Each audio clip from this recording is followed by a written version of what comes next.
Hello guys, good morning, good afternoon, good evening. So sa mga subscriber natin dyan na patuloy na nanonood ng ating mga videos, guys, eto meron naman tayong panibagong tips and for sure makakapulutan nyo ng aral at the same time save kayo ng medyo alam mo yun, gastos.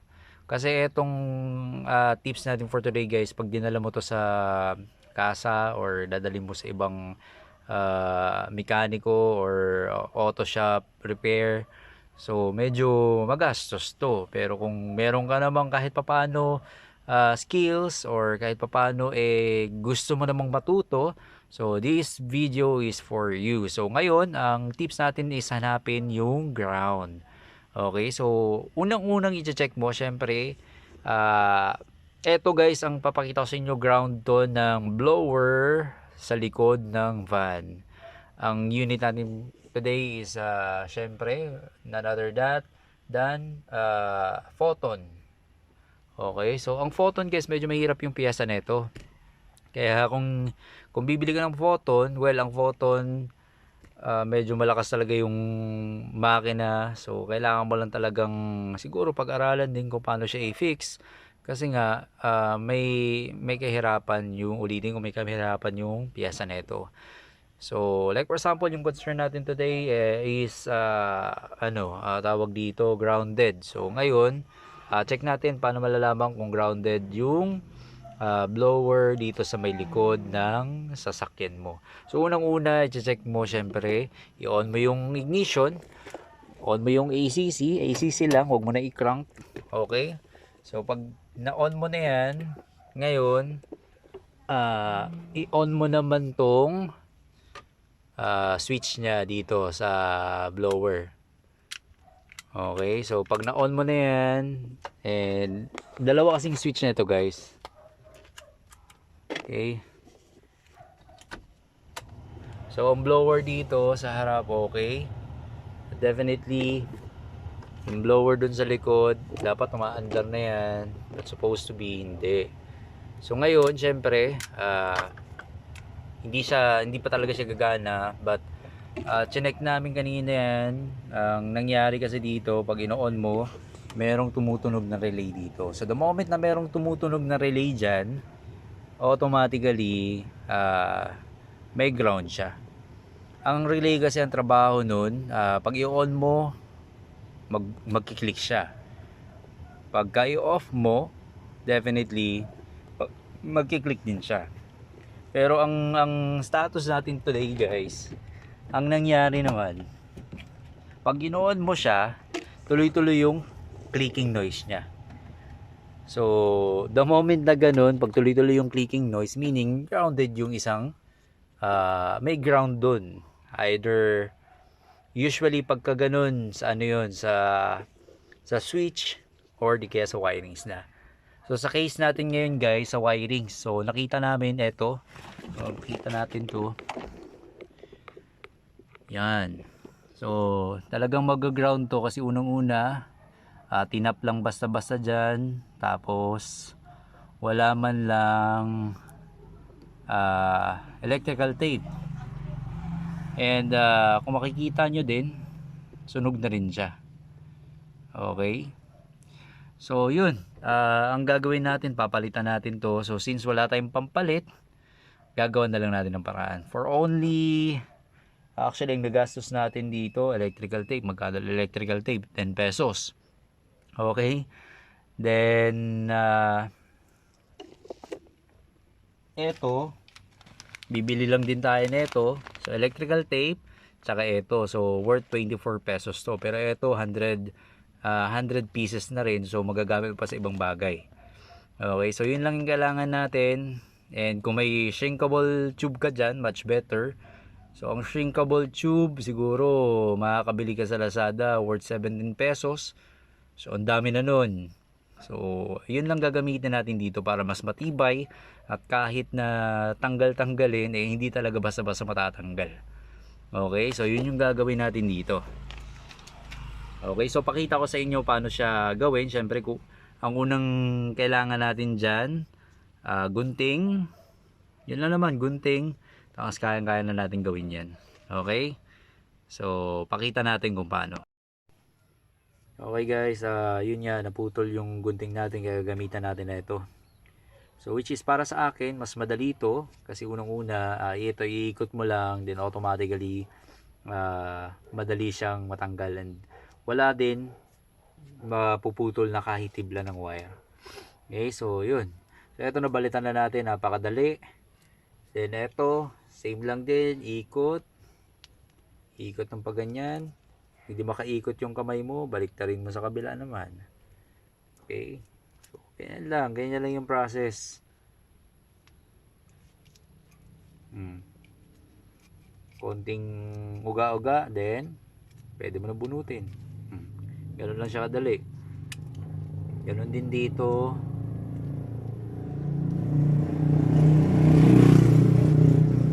Sa mga baguhan, syempre kahit papaano may matutunan kayo dito. Pero eto, syempre sa mga may experience na, madali na lang sa inyo to. Okay? And tips lang guys, syempre dapat pagka gumagawa kayo nito, make sure pulido kasi kawawa naman yung may-ari ng sasakyan. Buti sana kung kung mag-ground lang, paano kung nasunog, di ba? Kasi isipin mo, tinap nilang ganyan. Well, hindi ko naman kilala kung sino yung gumawa nito, pero syempre para na lang sa lahat ng gagawa, syempre dapat magkaroon tayo ng concern din kasi yung mga nagpapagawa ng kotse, kapakanan po nila yung iniisip din nila. Okay, so hindi lang sila basta-basta nagpapagawa, syempre yung safety din at least andun din. Kaya kung gagawa tayo ng mga electrical, make sure talagang intact siya, hindi talaga kakalas yung electrical tape. Actually ako, kung minsan pag no choice electrical tape, pero pansamantala lang po yun. Kung talagang pang matagalan, shrinkable tube, tapos zip tie, then huling-huli na po yung electrical. So yun po yung usually ginagawa ko kasi napaka-importante po. Pag meron dyan lumabas na kahit konting hibla lang ng wire, automatic mag-ground na po. So pag nag-ground na, marami na pong pwedeng masira. Pero most of the time, fuse, relay, o di kaya yung mga resistor ng mga component, yun yung usually nasisira. Ang pinaka worst po yung buong sasakyan ng pwedeng masira. Kasi bakit? Nasunog po dahil sa wirings. So dapat pag gumagawa tayo nito, bigyan natin ng konting puso. Diba? Kasi hindi lang basta nagtiwala yung tao sa iyo, bagkus tiniwala niya buong pamilya niya sa iyo. Kasi minsan ang sakay ng taong yun, buong pamilya niya. Tapos biglang magkakaroon ng electrical shorted, tapos magkakaroon na ng sunog. Kaya kami guys, kung mapapansin nyo, talagang baklas talaga to lahat. Kasi may ground siya. O, syempre mahirap hanapin yung ground. Mahirap hanapin kung anong wire yung nagkokos ng ground. So, kaya talaga babaklasin mo talaga lahat. Talagang mag-e-effort ka talaga na baklasin talaga yan lahat. Okay? So, yan. Baklas yan lahat. So, yun lang guys. Tuloy-tuloy lang natin. Hindi naman to agad-agad. Kabilaan lang.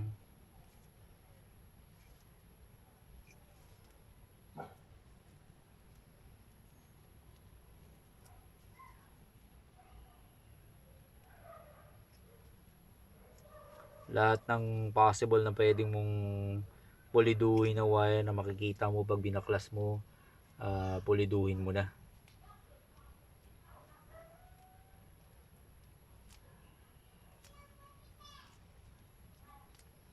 So patapos na tayo sa isa naman. Alright. 6 kaya to. Tiyagaan lang to guys. So isipin mo, pag nagpagawa ka sa iba, magkano kaagad yung labor, pero kung tutuusin, madali lang siya gawin. Lagi nyo tatandaan, walang bagay sa mundo na hindi kayang pag-aralan. So, pag-aralan mo yung mga bagay na alam mo, makaka-save ka. Sabihin na lang natin na hindi ka pa naman ganun ka successful. Di ba? Nag-uumpisa ka pa lang. Bumili ka ng second hand na sasakyan. So, at least, make sure na andun yung eagerness mo din na matuto pagdating sa mga sasakyan. Kasi hindi talaga may iwasan guys, pag bumili tayo ng second hand na sasakyan, meron talagang lalabas na dyan ng mga palitin na pyesa. So the moment na hindi natin alam kung anong pyesa ang kailangan palitan, baka ang magastos mo ay mahal pa doon sa nabili mong kotse. So yun po yung kalakaran dito. Kaya yun, kung wala ka namang guts na pag-aralan yung mga bagay-bagay tungkol sa automotive, so ang pinaka-highly suggest ko sa'yo or pwede kong maging advice sa'yo is ipunin mo na lang yung pambili mo ng kotse tapos bili ka ng brand new. But darating talaga yung panahon kahit bumili ka ng brand new after 5 years, darating din talaga sa panahon na magkakaroon talaga ng sakit yung sasakyan mo. Okay, so syempre ginagamit mo lahat ng pyesa niyan, may lifespan, even the engine may lifespan din yan. Lifespan ng engine nasa 500,000 kilometer. Minsan pinapalitan na, lalo pagka hindi marunong sa alaga or hindi naalagaan. So yan guys, okay na. Same process sa kabila. So pakita ko lang sa inyo kung paano ginagawa yung isang yung shrinkable tube. Okay, so pili tayo ng isa dito, siguro yung blue na lang. Tapos ang ginagawa dyan guys, sa sample, ito na lang, pakita ko na lang sample sa inyo. Okay, so yung 6 na to, color coded yan, sasalpak nyo lang doon. Tapos sa shrinkable tube naman, syempre iikot mo lang to, sample green sa green, iikot mo ganyan, pasok mo muna yung shrinkable tube, pasok mo muna, okay, pasok mo muna siya sa kabila. So pag napasok mo na, yan, pag napasok mo na, medyo madilim na tayo eh. Pag napasok mo na, ikot mo na to sa kabila, ikot lang.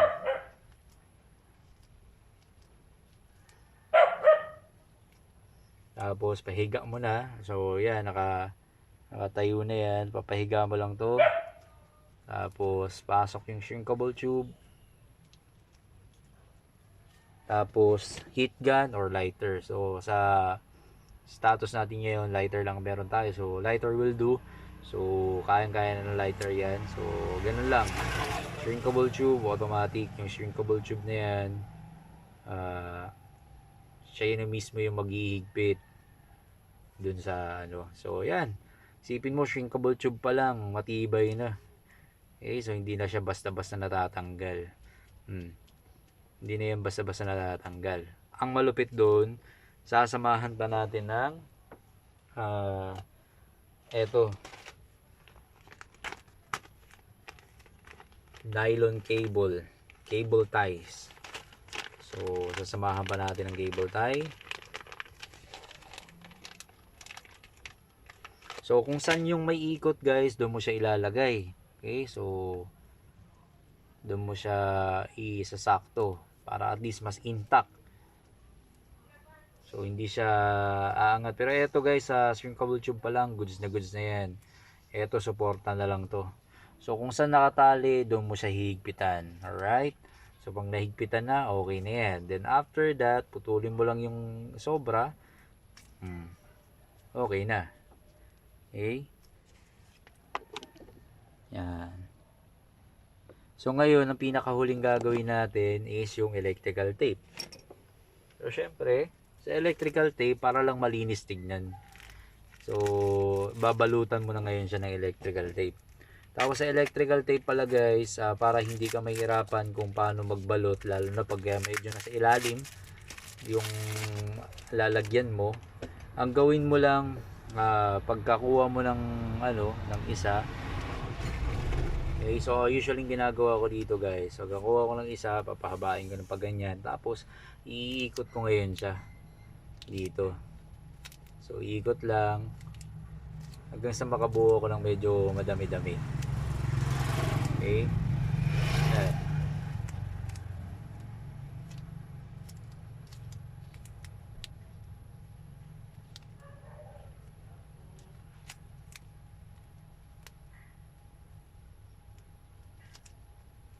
Medyo madikit yung ano natin. Okay, so need natin tanggalin yung gloves natin kasi dumidikit siya. Okay.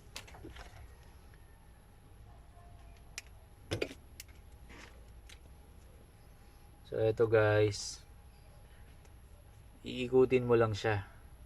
Okay? Ikot ng paganyan